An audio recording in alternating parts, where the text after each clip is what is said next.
For the Bible said that he that cometh to God must come believing that he is. Hello everyone, my name is Ashriel King.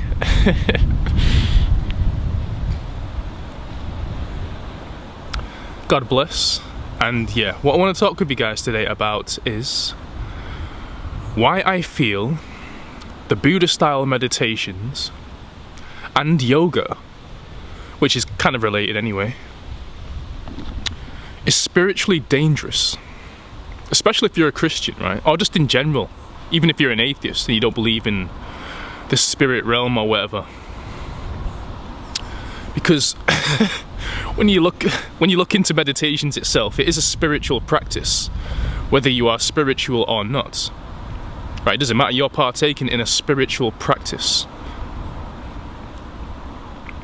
And when you're not ready for stuff like that, you are opening yourself up to the spirit realm, whether you realize it or not, right?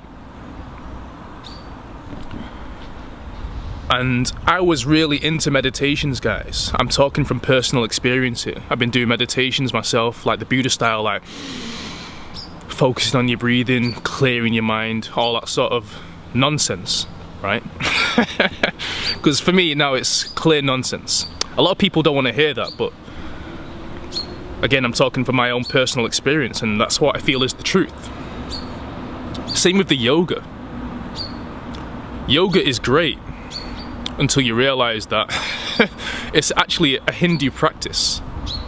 Fair play if you're a Hindu, but I'm not a Hindu, so why would I be practicing yoga?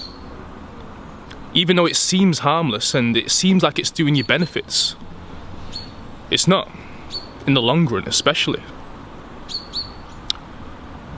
You are opening yourself up to demonic spirits. Now, I know that seems quite far-fetched. I've done a lot of research into this myself before I've come to this conclusion. But this is how I felt, because I've always wondered why. Why do I always get that scatty brain type fuzzy head feeling when I'm doing meditations? Surely meditations are supposed to feel good.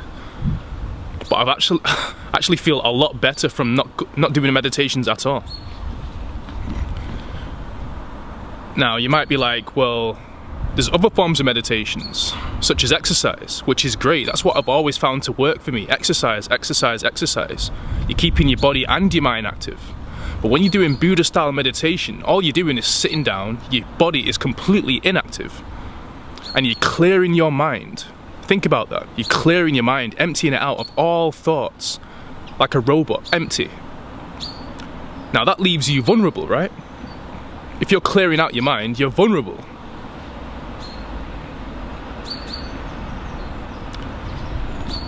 And don't just take my word for it. Look at the people who have stopped meditation. I've actually heard of somebody who stopped yoga because they injured their back. You know? And you might be like, well, I've done too much, but how can I never really used to think, how could you do too much yoga? It feels so good. But there's been a lot of accounts like that. People getting injured through doing basic yoga positions, but that's, to me, the spirit realm attacks. You are leaving yourself open. Now, it's up to you whether you want to carry on or not. It's like really up to you. You know, it's your body, it's your life, it's your free will. Do what you please. But it's just a little warning. Because a lot of people think meditations are extremely helpful. I used to be the same. But I realised the more and more I started partaking in these meditations,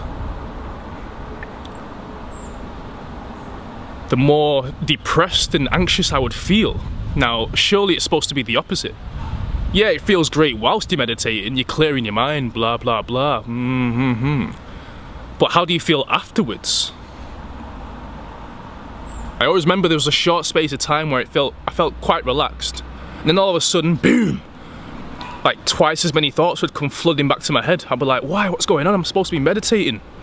Now, people say they've seen benefits in other people in meditations. I like to question what those benefits are, because a lot of the people who I see meditating, They don't look extremely calm to me, to be honest. Like, none of them looks like ultra calm. I was like, maybe if you go to a Buddha, an actual Buddha, who practice this stuff, like it's their religion. Yeah, they may be nice and calm people.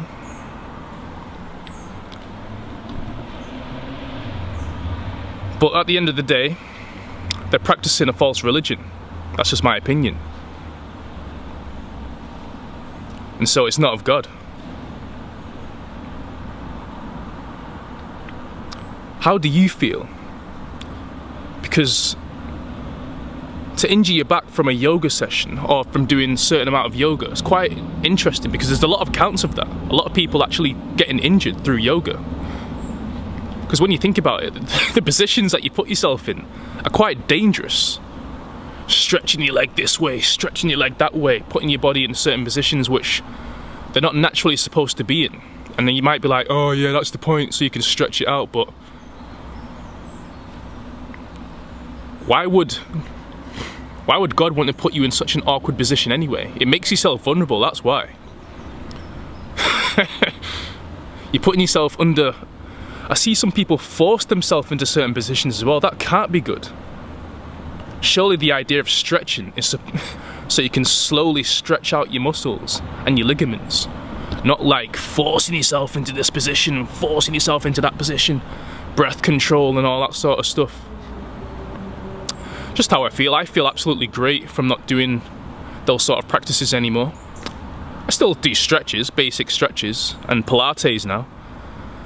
But no more, yeah, I'm gonna sit here and breathe in, meditate for 20. I used to meditate for 40 minutes at a time. The whole time not feeling great, but thinking it was doing me benefits because I was clearing my mind. It's just something to think about. I don't think God wants you to clear your mind. I think He wants you to pray. Because this meditation in yoga, like meditation especially, it's all part of this new age hippie movement, isn't it really?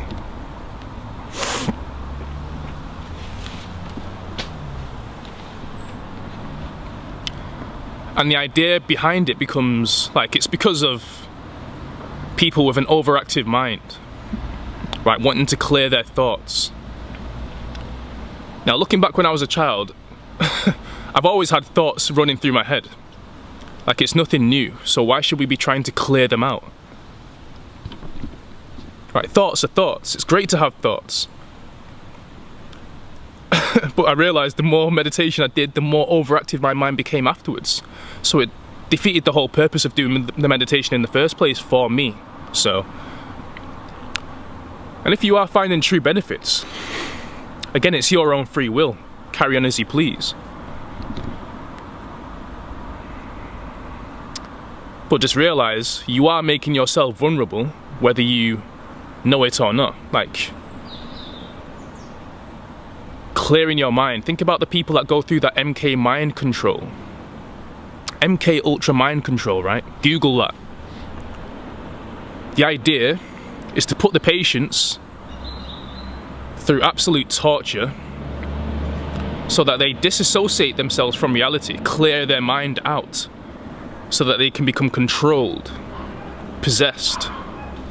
Now, you're doing that voluntarily through meditation, right? You don't need to go through all that. You're clearing your mind, sat there for however long, opening yourself up to these spirits who aren't friendly, even though they may pose as friendly beings. Nope.